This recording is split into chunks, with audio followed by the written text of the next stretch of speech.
Welcome to Nasdaq Trade Talks. I'm Jill Malandrino, Global Markets Reporter at Nasdaq. Joining me is Don Calcagni, Chief Investment Officer of Mercer Advisors, to discuss the short and long-term opportunities and risks to the market as we move through 2021. Don, it's great to meet with you. Welcome to Trade Talks. Great, Jill. Thank you for the invitation. I appreciate it. You got it. And let's start with the short term. What do you expect out of the stimulus package?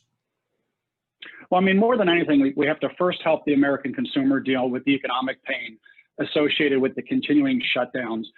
Consumer spending still continues to drive much of the U.S. economy, so obviously we have to make sure that the consumer is in good shape. Secondarily, we have to make sure that the states have what they need to effectively distribute the vaccine.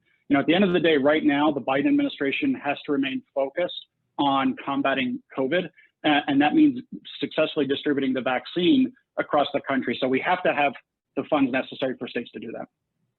What sectors will show leadership as a result of the Biden administration policies, and have those moves been priced in? Can you invest in politics at the end of the day? It's always really difficult to invest based purely on politics.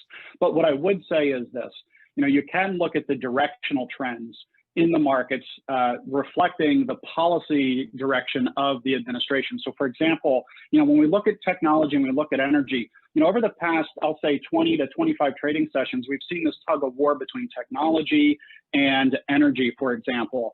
And energy is winning that tug of war quite handsomely right now. So when we look at the Biden administration's policies, I think it's pretty clear that there's going to be a renewed antitrust or regulatory focus on big tech. That's going to be a major headwind for technology going forward.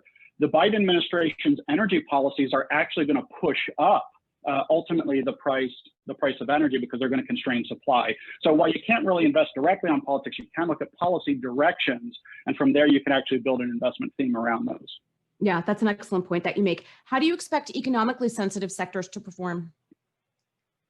Well, I think if we coming into 2021, there's a very powerful tailwind, obviously, for those more economically sensitive sectors. You look at energy, you look at consumer discretionary. Those are the two best performing sectors in the S&P 500 index year to date. And when you look at the less economically sensitive sectors, like staples, like utilities, and things like that, they're actually having their worst performance year to date. So when you actually look across the capital markets, you're actually seeing the market price in this road to recovery, to quote one of your previous guests. So I think we are going to see that manifest itself in some of the more economically sensitive sectors. Interestingly, longer term, we're also going to see some pressure on long-term interest rates. And I would argue we're already starting to see that a little bit in the fixed income market. Year to date, the 30-year Treasury is down almost 5% on a year-to-date basis. Let's review the risks here a bit. Clearly, a lot of this is hinged on effectively vaccinating the population. But Don, what about earnings? You have to justify the valuations at some point. Absolutely. And if you look at earnings forecasts, Jill, they're quite handsome coming into the year. We're pricing in a pretty serious, significant recovery in earnings growth in 2021. The reality is, however, if that earnings growth does not come to fruition, that would be a major headwind for the market. So like I said a few moments ago, this all gets back to successfully combating COVID, helping the lower and middle income consumer get to the other side of this pandemic. If we can successfully combat COVID, we should be able to see a very healthy economic reflation. JP Morgan is actually predicting with the passage of the Biden rescue package, we could see GDP growth by late this year actually clock about 11% on a year-over-year basis. That would be a blistering rate of economic growth. Let me push back a bit there. It's one thing to compare year over year, 2021 and 2020, look at what they're comping at. Is it more effective to perhaps take a look at a 2019 when we're all talking about getting back to normal and the economic activity we saw at the end of 2019? Yeah, I mean, you raise a great point, especially with respect to pricing capital assets, right? We should be looking more at a 2019 comp relative to a 2020 comp, for example. But at the end of the day, where we're at right now is we're still dealing with an economy that's about 10% off of its highs in terms of the recession.